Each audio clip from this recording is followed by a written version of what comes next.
Hey there, everyone. This is Dracus360 again, and I hope you're all doing well. I hope you're all soldiering through life as best you can these days. And today I wanted to come to you guys again with another update video in the vein of the one we did around this same time last year regarding the channel's big project, which is Where We Cannot Go, a big Lego-based YouTube series that's a sequel to a series I made as a kid. And it's been the channel's focus for, I think, this kind of is a sobering thought, but I think Alex and I have been working on it for the past 10 years. And so that's a little concerning, frankly, but you know, it's we've come so far that we just can't give up at this stage. Not yet, not yet. So I think with that last video we made in 2024, I think I've established the kind of manner in which I want to get these updates to you guys, which is off the cuff, unscripted. I might ramble, but that's just the consequence of doing unscripted, and once a year, usually at the end of the year. I like this because it doesn't bombard your guys' feeds. It's just a single video that goes over the accomplishments, the challenges of that year, and it keeps me accountable to you guys without spamming your guys' YouTube feeds, you know, with a bunch of different updates. Oh, I completed this scene. Oh, I completed it. No. Just save it all for the end of the year video. That's my plan. And I like the off the cuff style because, frankly, on my end, I appreciate the fact that I don't have to script it. I don't have to narrate the scripts. It's very time efficient for me to get these out, just stream of consciousness, speaking to you from the heart. But that's the other reason I like them, is because they are from the heart. I feel it's much more genuine and authentic and from the heart than it would have been if I wrote out a script. So I hope you guys can appreciate with me kind of rambling a little bit, but I hope to get to my points, and I hope to not take up too much of your guys' time, especially during the holiday season, especially during as the new year is approaching. So yeah. Thank you all for being here. You all mean the world to me. And let's dive into the updates for this project. So I would say the updates for 2025 are a mixed bag, but I generally feel optimistic and positive. In terms of the work that was done in 2025, leagues away from the lackluster progress we made in 2024. I think coming off of that video in 2024, where I had to kind of confess to you guys that I was disappointed in myself for not having devoted more time to completing Where We Cannot Go, or working on Where We Cannot Go in 2024. The fact that we did have such lackluster progress in 2024, it gave me this strange motivation to really deliver in 2025. Now, the goal I had for 2025 was to complete all of the filming for Where We Cannot Go, which did not seem like an easy task back then. And regretfully, we didn't quite hit that goal. But I always like to give a percentage of where I think we are in terms of the amount of footage we filmed. And I think we're about 95, maybe 96.7% with done with all filming of the series.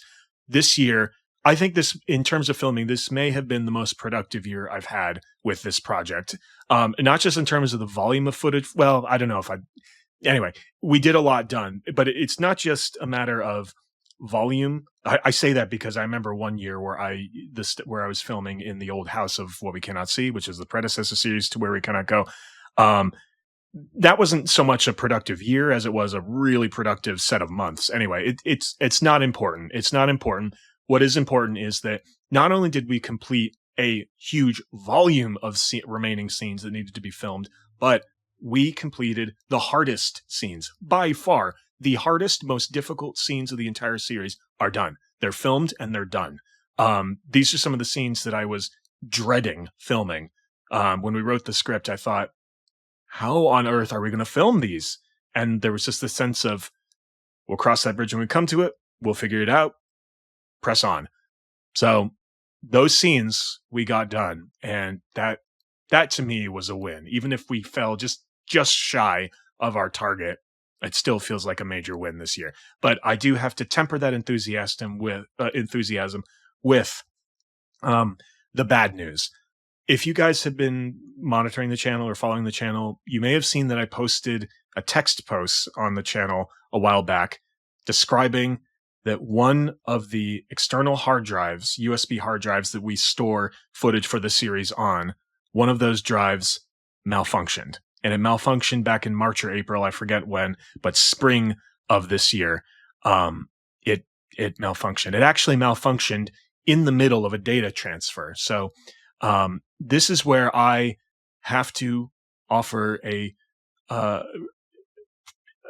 I don't know. I have to offer my uh, apology to you guys for this. For those of you, for the few people who still pay attention to this channel and the few people who care about this project, I have to apologize directly to you for not having been more diligent in the uh, saving of data, the backing up of data.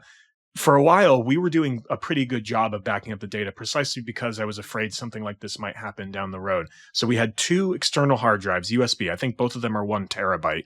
And they, I would, once I was done filming a scene, I was in a good habit of copy all the footage to that drive and then copy the footage to drive A and then to drive B. And for the most part, the two drives were pretty closely mirrored. But since we started this project, since over the 10 years we've been working on this project, I have moved. How many times have I moved? One, two, three, four. I think I have personally moved maybe 4 times in those years. And I'm not saying this is an excuse. There is no excuse for this failure, but as an explanation of the amount of time it would take, to mirror the two.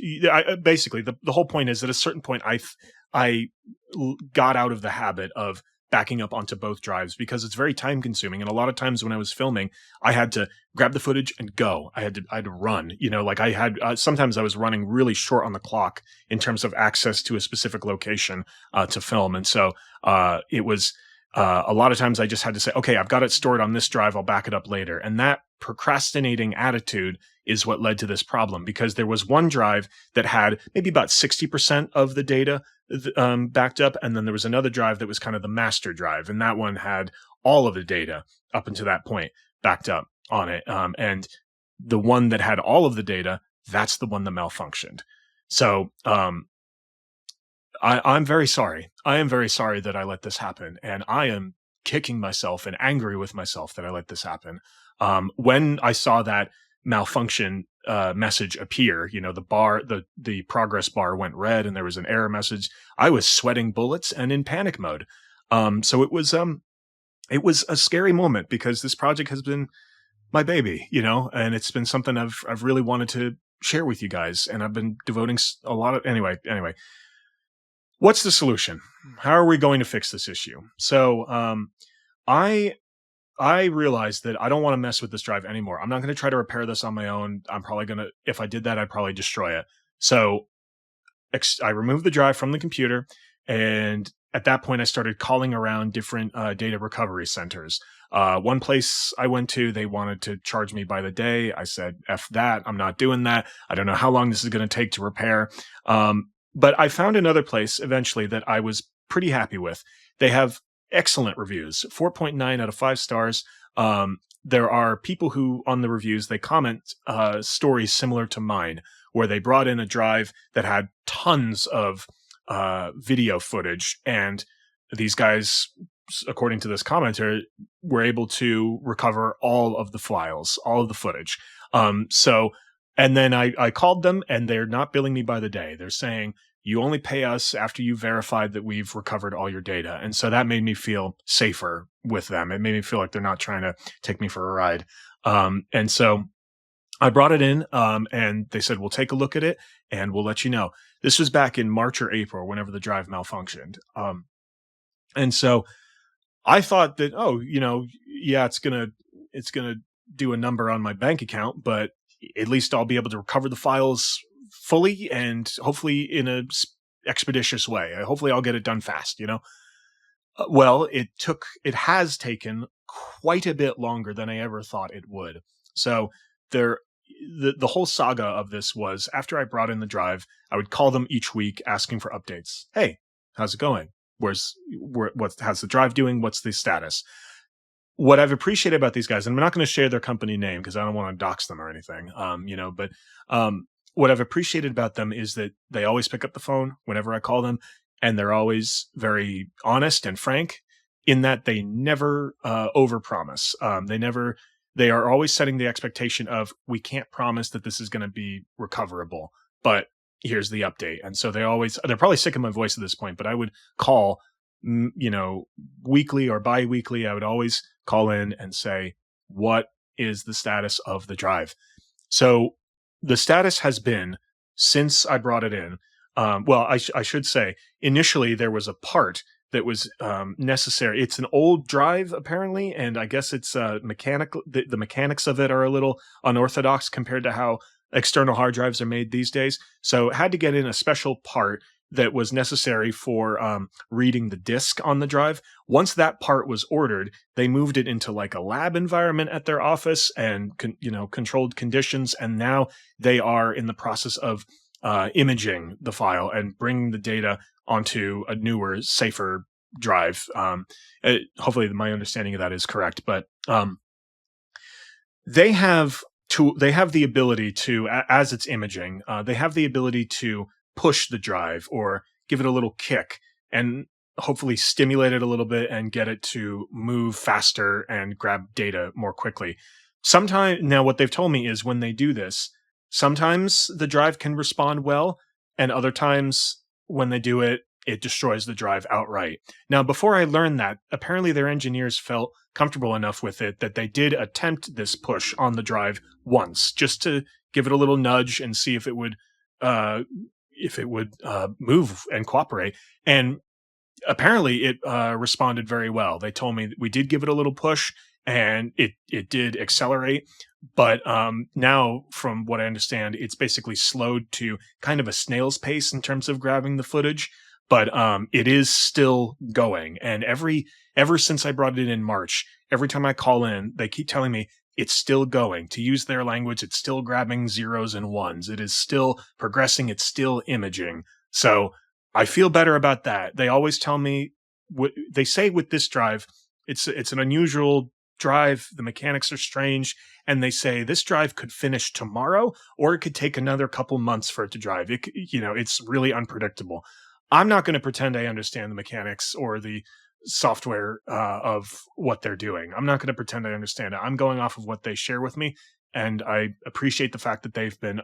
It sounds like I'm getting paid by them. I'm not. I'm not even going to say what company it is. So, but I've been from a customer service standpoint, I've been satisfied with them, and so far I haven't paid a dime. So right now the drive is still recovering, and it's recovering very slowly, but for the past several months, it's still been going. It hasn't glitched, it hasn't malfunctioned, and it hasn't stopped on us. And so I'm feeling pretty good that this thing could get recovered.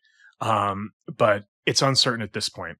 So I'm going to talk a little later in this update about some of the contingency plans I have in the event, knock on wood, God forbid it doesn't happen, but in the event that this drive is not recoverable, I've got a couple of contingency plans, and I will talk about those. But the plan right now is proceed with filming, finish the filming, what little there is left, and proceed with other aspects of the production, like the voice work and grabbing the the sound design, getting the sounds we want for the series, and basically setting everything in place for the day, the very happy day that I hope is coming when the drive will be recovered.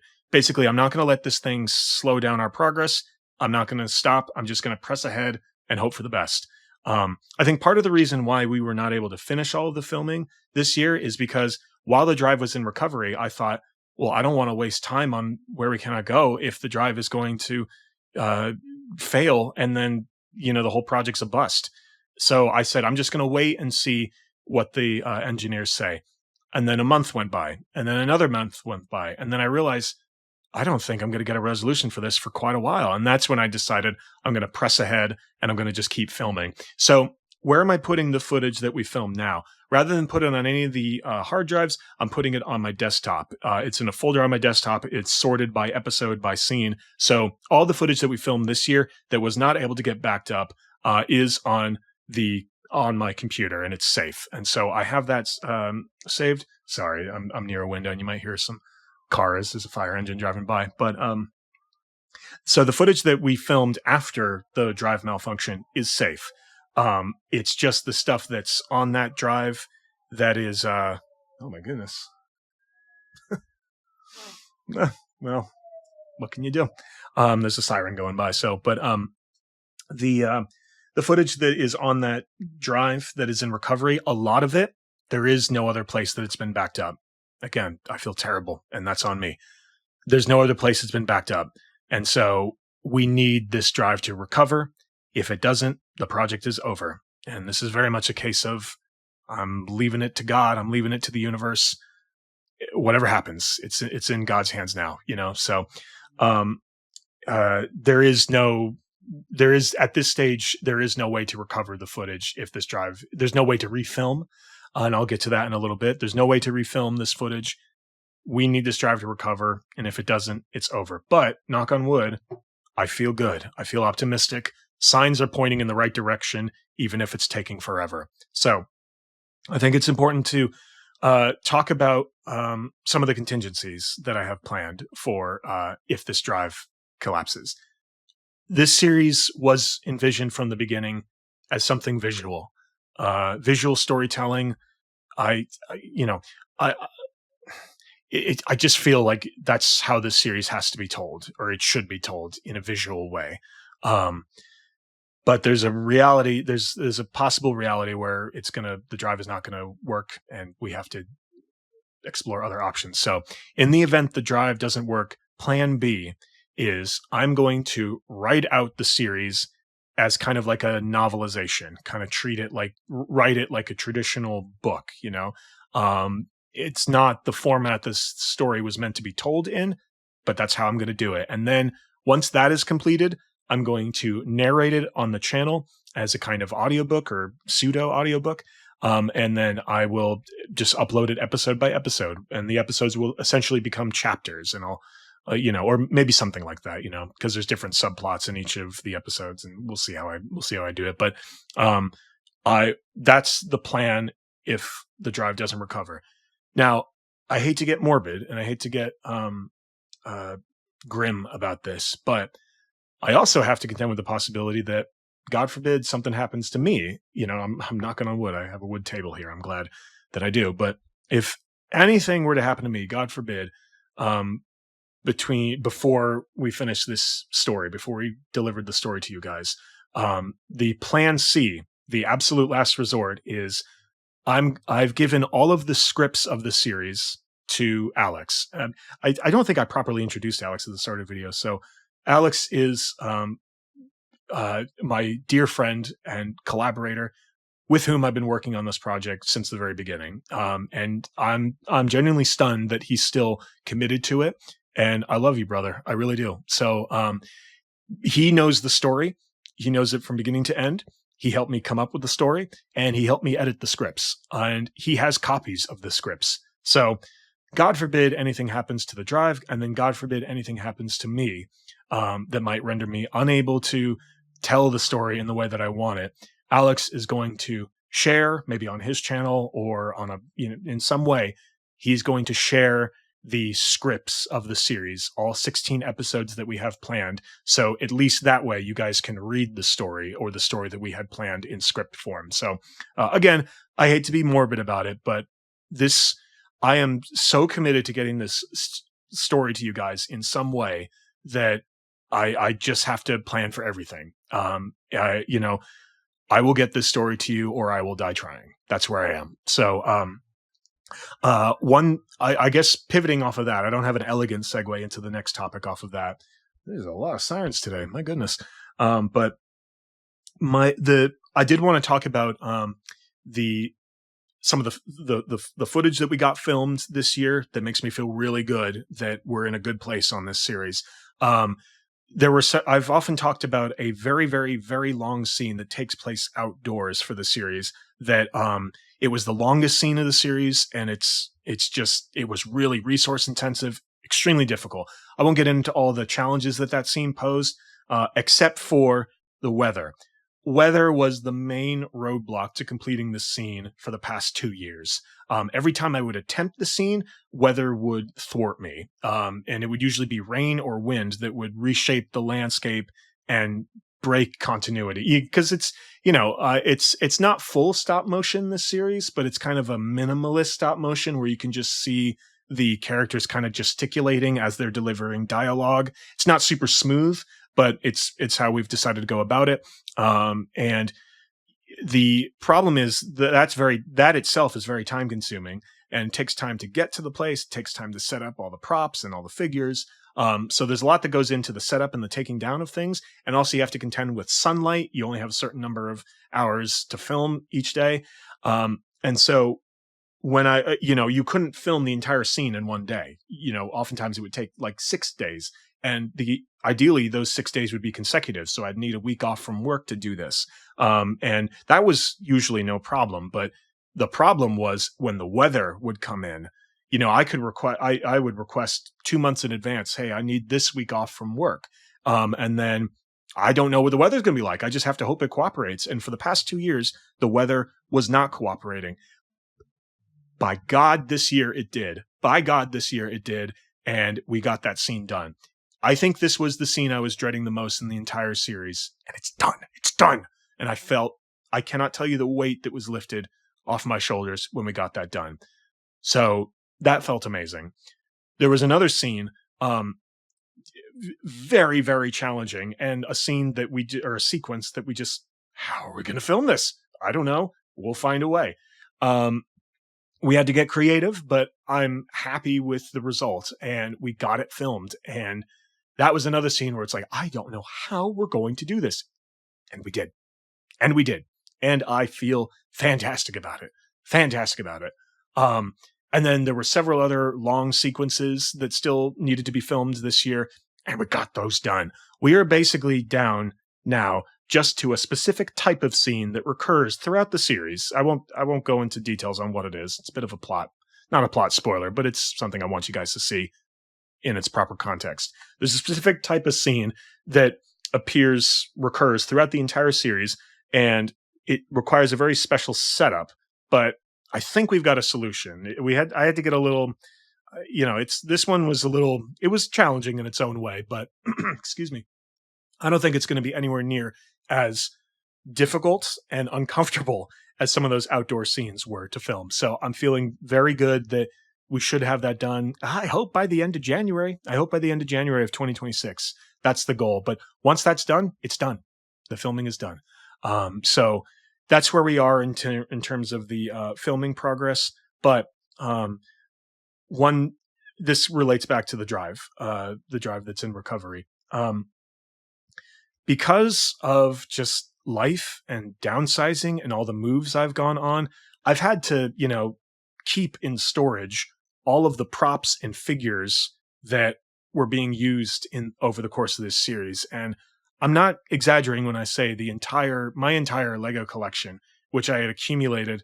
Honestly, it was kind of, this series also forced me to come to terms with, oh my goodness, I had this many freaking Legos. Like, oh my goodness. Like, how did I accumulate this? And a lot of times it was stuff that I didn't realize I had until so my, my mom and stepdad, they recently retired and, moved to, a different state for their retirement. And, in their house, I didn't realize that there was so much stuff. I don't think they realized it. It was just in their garage of their house. Excuse me. I've been talking for a while, but, so much stuff that was in storage that oh my goodness, I'm so sorry. I didn't realize I had put this on you guys. So anyway, all that is to say that life kind of forced me to downsize quite a bit. And I have since, because we've filmed so many of the scenes needed, we're down to just a couple more scenes in the series. Most of the props, most of the mocks, most of the figures for the series, I've taken down. The only figures that I'm leaving up are like the main characters or the figures that I have sentimental attachment to. Here's an interesting milestone. So where we kind of go is both minifigs and Bionicles, that they're just part of the story. If you know, right?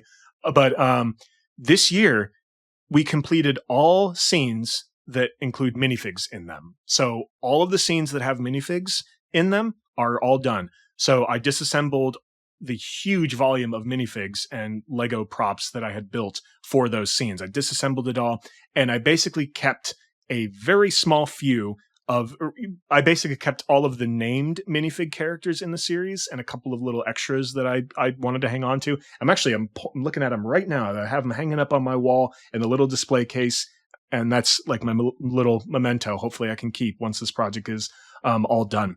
So the point of that, and the point of me saying this all about the taking down of props, the taking down of parts, and the taking down of models and mocks, is to say that if this drive can't get recovered, let alone the fact that we're not going to have access to some of the very necessary locations that we needed to film in anymore, those are gone. We will never have access to those again.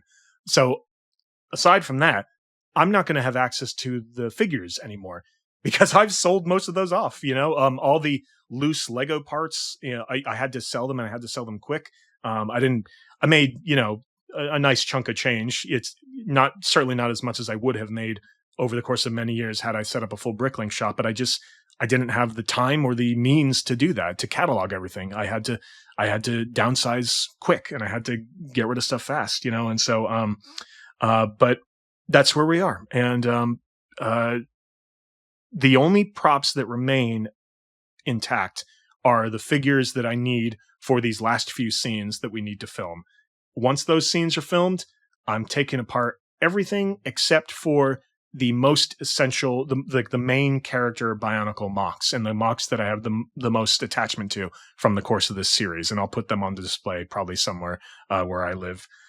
So yeah, that's where I am, and so that is emphasizing the fact that if we can't recover this drive, series is over, the project's over. But knock on wood, I have to have faith that that's not going to happen. So I can't promise it, but I can reiterate my apologies for letting that drive get to the state that it's in now. But I'm keeping the faith. I'm keeping the faith, and I certainly hope you guys are too. And so yeah, that's that. Now I do have a couple other little notes I want to walk through here. So I've talked about the contingencies. I've talked about how we're going to get this story to you guys one way or another, ideally in video, but whatever.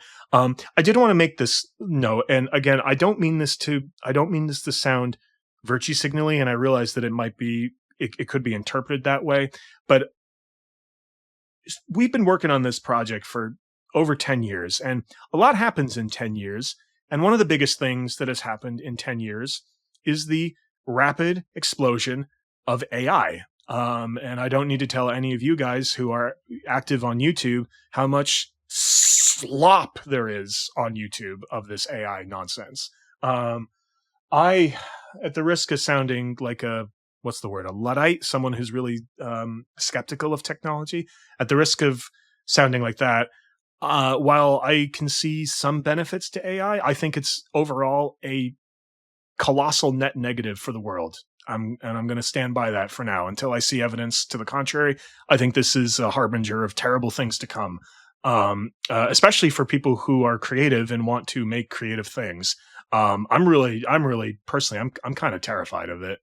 Not that I lose sleep over it, but I think it's scary. I think it's some scary stuff. And so, I guess I have no way of proving this, but I want to make a point today to tell you that in no way is AI touching this project. There is no AI editing the script. There's no AI. I don't even think I want AI touching up the audio. It's this stink. I don't want it anywhere. I don't want it anywhere near my where we can't go. I don't want it anywhere.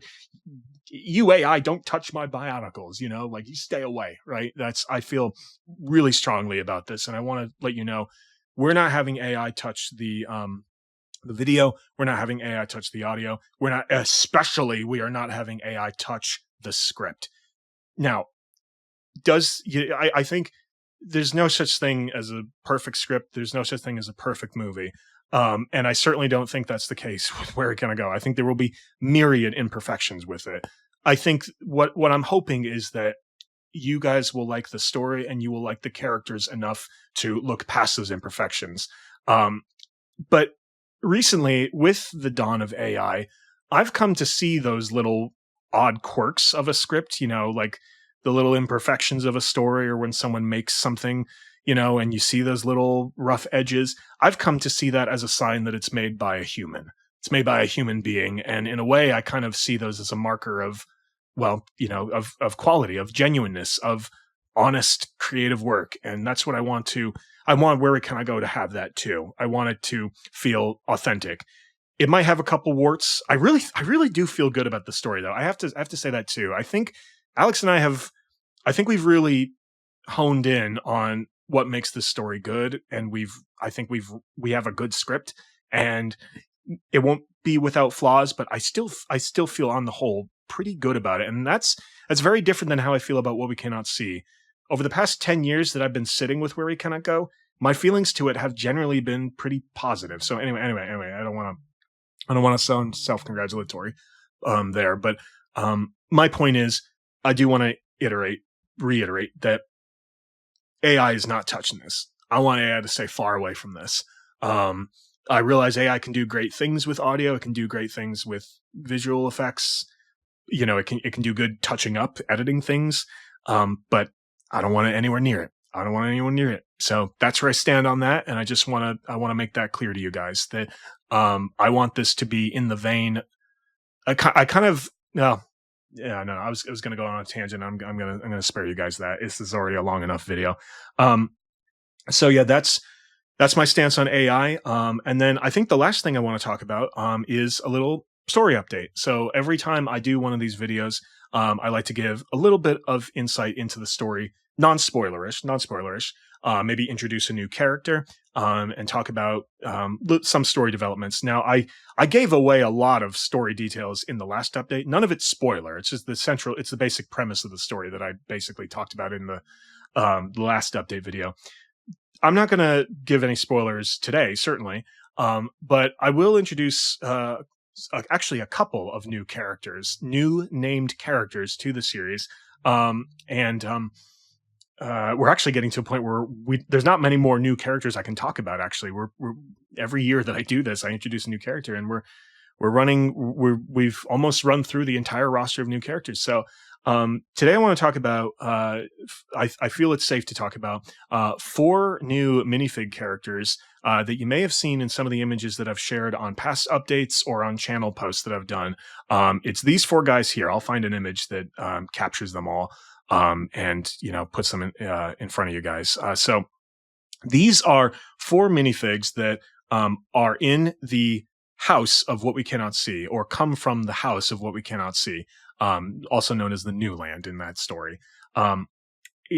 These guys, how do I put this? While I say they're new characters, in that we've never heard them before. If you watch What We Cannot See, if you're familiar with that story, we've never heard of these guys' names before. But technically, in my own kind of headcanon, or the story, that informs Where We Cannot Go, these guys have been around for a while, but they've been kind of in the background of the events of What We Cannot See. We just haven't really known them by first name. So if you know in What We Cannot See, minifigs have both a first name and a last name. For this story, these 4 characters were always referred to by their last names. That's how they appear in the script, and that's usually how they're referred to in the dialogue. So there was one minifig that I introduced, one new minifig character. His name is Eric. That's his first name. He does have a last name, but in the script, he's referred to as Eric. These guys, and I'm not entirely sure why, maybe for some sort of story effect, I don't know, but I always referred to them, and I always wrote them in the dialogue and in the script by their surnames, by their last names. And so I'll go over these guys here. These are Gerald, Jacobs, Galanti, and Grimsley. And I'll put their names above each of the minifigs here. These guys are part of a group. I won't go into, well, I guess I can. I can talk a little bit about it without going into spoilers. So these guys are actually, if you can tell kind of by their epaulets and sort of their more, their stern faces, these guys are military figures. These guys are military officers from the minifig resistance, or that they had their careers coincided somewhat with the minifig resistance. And so we never saw them in What We Cannot See season 3, where the minifig resistance was building up its military. We didn't see them in that series, because that series, I thought at the time, was going to be the last I ever touched of this story. I thought season 3 is definitely going to be the end.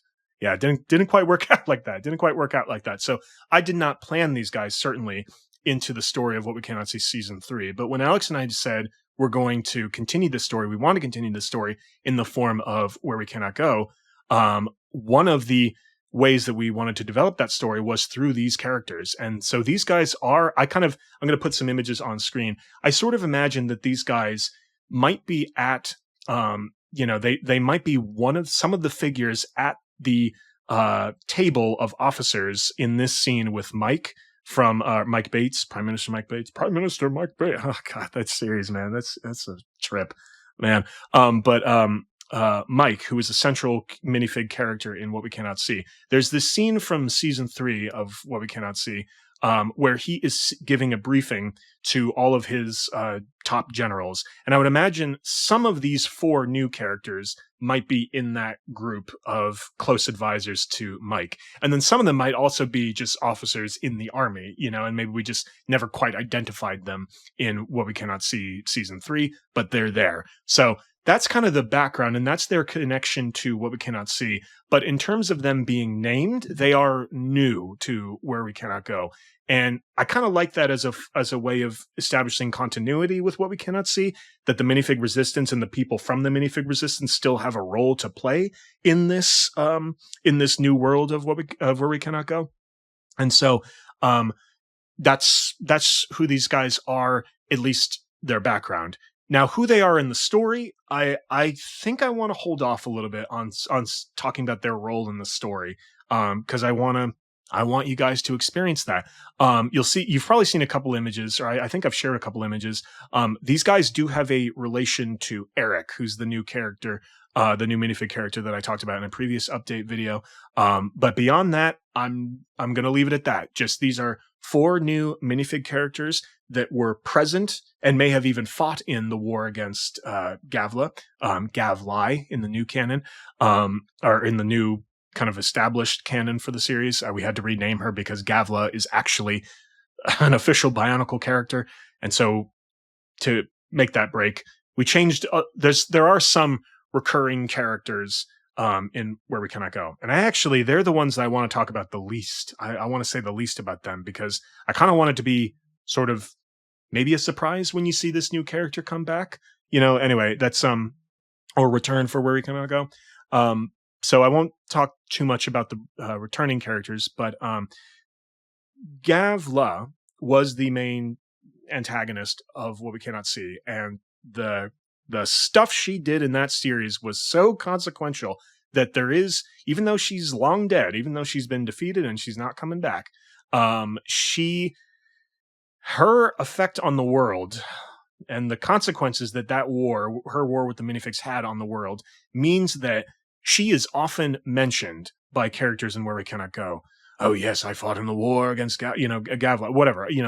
They will often mention her or reference her. It's the history of the world, and it's the history that informs them. And so she comes up a lot in conversation. And actually, this kind of segues into one other point I want to make. I am comfortable now sharing that there is, in fact, a flashback sequence that includes Gavla in it. Gavli. There is a flashback sequence that she will appear in. And in this case, I think in the past I had said that all female characters are going to be voiced by female voice actors, and that is still the case. But except for Gavla, I will be voicing her, partly because I have a very specific voice I have in mind for Gavla in this flashback sequence. And she, as her, if you know the story, she's been kind of slowly transforming into a Biocene, which is a creature from What We Cannot See. It's a whole thing. But as she carries on this transformation, she sounds less and less like or she's supposed to sound less and less like a woman or like a female. Like the gender leaves her voice, and she just she sounds sort of like, like you remember the voice I gave her. She's nasty. And, so she, in that flashback sequence, I will give her a voice, and I will be voicing her lines. But again, it's only in a flashback that she appears, because her influence on the world was that consequential. So, her name that we've arrived at for Where We Cannot Go is Gavlai. And it was like, we have to think of some way to alter the name of Gavla so it's phonetically distinct from her Bionicle counterpart, but we also want it to sound like the name she had in What We Cannot See. So we arrived at the name Gavlai, spelled out like this on screen. We arrived at that, and for a while it seemed okay, and it's certainly the name we went with in the timeline we did, the background timeline of What We Cannot See. So I guess in that sense, I guess we kind of can't change it. If there's one thing I really has not sat well with me about Where We Cannot Go, it's the fact that name, Gavlai, does not roll off the tongue very well. Not nearly as much as Gavla rolled off the tongue. But I think I have to kind of commit to it because we committed to that as her name for the timeline, and I think I got to stick with it. But I guess in all of our hearts, she'll always be known as Gavla. But for this story, it's Gavlai. It's the exact same character, but we just had to change the name. So there's that. So she will be making, I guess, not a cameo. Like, she's an important part of this flashback sequence, but when it happens, and you'll see it if and when that time comes. So there's that. Now, as far as voice acting, that's the other thing I want to talk about. We will have female voice actors for the female characters. And I have to say, there's not too many main character female voiced characters. There's a couple of female kind of background characters that aren't named. But the main characters we have planned to have female voice actors for. Now, as far as the male voice actors, this is a budget. Like, we didn't have a budget. The budget is basically what could I afford to spend on this series of my own money without going into debt or without, breaking my own bank. That was our budget. There's no specific number. This is super, super informal. And yeah, anyway, but the plan we have right now is that I'm going to be voicing potentially every single male character in the entire series. This is absolutely a budget concession because anyone who's working on this project, I want to compensate them. I can't pay them big bucks, but I want to compensate them for their time on it. And initially, when we came up with the when we had starry-eyed, we were heads in the clouds, we were so excited about the series, and we were totally naive to the challenges of making something of this scale. When Alex and I first came together and conceived of it, we wanted to have a unique voice actor for every single character in the series. Impossible. With the limited resources I have and the money that I have, that is impossible. So the plan is I will be voicing every single character in the series. And part of why I feel that this is okay is because when I was writing the script, and sometimes in my own head, I sometimes reenact these scenes. I guess just kind of to keep the series fresh in my head, or just to, remind myself of what the cadence of each of these characters should be in these critical, important scenes. I have very specific voices. I hope I have the voice acting range to cover this many characters, but I have very hopefully distinct voices for each of these characters, and have a very specific way I imagine each of them talking. And so I think in the end it may work, but you just sort of accept that there is, hopefully you can suspend enough disbelief that there is one dude voicing all of these male characters. But that was the case in What We Cannot See, right? And so I feel that there's that unintended continuity with What We Cannot See. So I will be voicing all those characters, and I guess I could talk a little bit about the music choices we're going to be using for the series, but I'm looking at the time. We're about to pass 45 minutes of me talking about this silly little series, so I think I do need to wrap it up pretty soon. You guys have given me if you're still listening to this, I am very grateful that you've given me this time to ramble on about this project, and I hope that you can forgive me for the failure on my part of not doing enough to back up that drive. I think did I talk about this earlier? I don't know, but I think I said that I had moved since we started where we cannot go, since we started brainstorming for it. I think I've moved personally 3 or 4 or 5 times. I've moved a lot. And so I would, anyway, I'm rambling too much. I got to wrap this thing up. So yeah, I think, I hope you guys can forgive me about the drive. I hope you guys can forgive me, but I hope that you are maintaining your enthusiasm, if you have it, for this series. And I hope that you are as excited as I am to see this story told. One last thing I think I want to share about this, and I think I do need to stand firm on this, because I said this about What We Cannot See season 3, and that didn't turn out to be the case. But I do think I have to say it here for Where We Cannot Go. It's not a plot spoiler, but I do want to share this, that while I do have other plans down the road for potentially fleshing out bits of the universe of What We Cannot See, Where We Cannot Go, some of the untold stories, maybe as little narrated bits on my channel. Well, I do, if Where We Cannot Go is a success and people enjoy it, then maybe I'll devote more of my time to fleshing out the universe and continue telling background stories that explain certain things that went unexplained in the series. I might do that after Where We Cannot Go, and if Where We Cannot Go is successful. But Where We Cannot Go, this whole saga, this whole thing that started when I was a very bored and kind of depressed kid at 14 years old in my parents' garage, literally my parents' basement, this whole thing, I didn't expect people to care that much about it. I didn't expect people to want to see more of it. And I didn't expect that I would end up becoming so strangely emotionally invested in this. To me, it kind of, I don't even know fully. Well, anyway, I did not anticipate at 14 years old that I would be working on this project into my 30s, right? I didn't anticipate that at all. And I don't regret it. I want to be clear. I'm so excited about this that I do not regret the decision I've made to devote some of my life to this. But when I made What We Cannot See season 3, I said, that's going to be the last thing of this series. I'm going to finish it. I'm going to wrap up the arcs of the characters, and I'm going to close the book. And then Alex and we had always wanted to collaborate on something. And I don't know the full process of how we arrived at, we want to collaborate on a continuation of What We Cannot See, but we did. And it's been a great ride. Tons of challenges, but it's been a great ride. And Alex and I should say, I didn't expect that it would take this long, and I didn't expect it would take this much out of me to make this thing.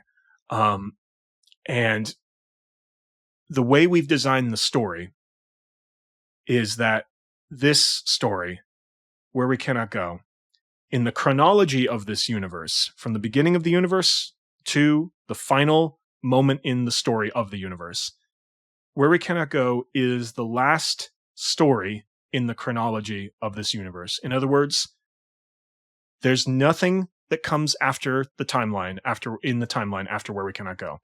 That's the end. And I think that the story will reflect it. We baked that into the writing of the scripts. I want this series to have a real sense of finality. And I hope that will lend it some narrative heft, but you guys are the ultimate judges of that. You guys will ultimately judge how well we did on that. But this is the final installment of the story, the end of the chronology. And so, or I should say the final moment of the chronology. So that's that. I want to set that expectation with you guys, and hopefully that doesn't give away too much about what's going to happen in the story, but that's that. And so with all of that said, I've been talking for about 50 minutes now. And so I am extremely grateful to you guys for having sat with me through all of this and for your continued interest and attention. And I greatly, greatly appreciate it, because you guys are a big reason why I'm still doing this. But just the thought that anyone, even 3 people, even like 2 people, just the fact that there's anyone still interested in this. I just feel like maybe I can give at least one person a real good ride with this, you know? And so that's how I feel. And you know, there's a part of me that is almost wondering, I don't I've been feeling this recently, this year especially, and I don't know where this comes from so much, but it's a real feeling I've been having that I've been on YouTube since I was in middle school. I've met great people through it. I've had great adventures through it.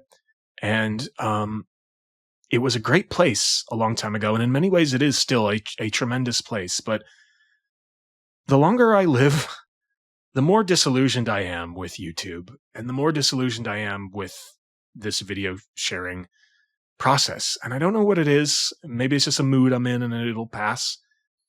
I'm not entirely sure that I will do anything on YouTube substantial after Where We Kind of Go. I'm not going to commit to that because I do have lots of ideas for content, fun things to do. You know, I have ideas for things I could do to continue my presence and maybe even continue telling different stories on YouTube. But there's a real disillusionment I have with the way things are going on YouTube. And maybe if Where We Kind of Go ends up a success, I might leave it there.